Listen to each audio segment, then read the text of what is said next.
इमाम अबू दाऊद खां रिवायत थियल आहे त हज़रत उमर फ़ारूक वटि हिकु दीवानी याने पागल औरत आंदी वई जंहिं ज़ना जहिड़ो बुछड़ो कमु कयो हुयो।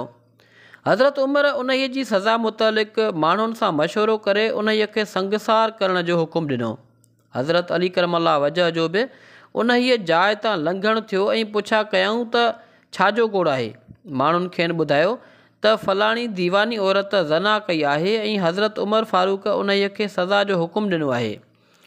उहो ॿुधी हज़रत अली करमल्ला वजह जन फरमायो त हिन खे वापसि वठी हलो ऐं पाण हज़रत उमर फ़ारूक वटि आया ऐं फरमायूं त ए अमीरुल मोमिनीन, छा तव्हां नथा ॼाणो त टिनि क़िस्मनि जे माण्हुनि मथां हद लागू नथी थी सघे।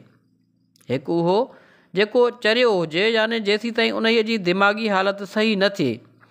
ॿियो उहो निंड वारो जेसीं ताईं जागी न पवे ऐं टियों उहो नंढड़ो ॿारु जेसीं ताईं बालिग़ न थिए। हज़रत उमर फ़ारूक हाउकार में जवाबु ॾिनो।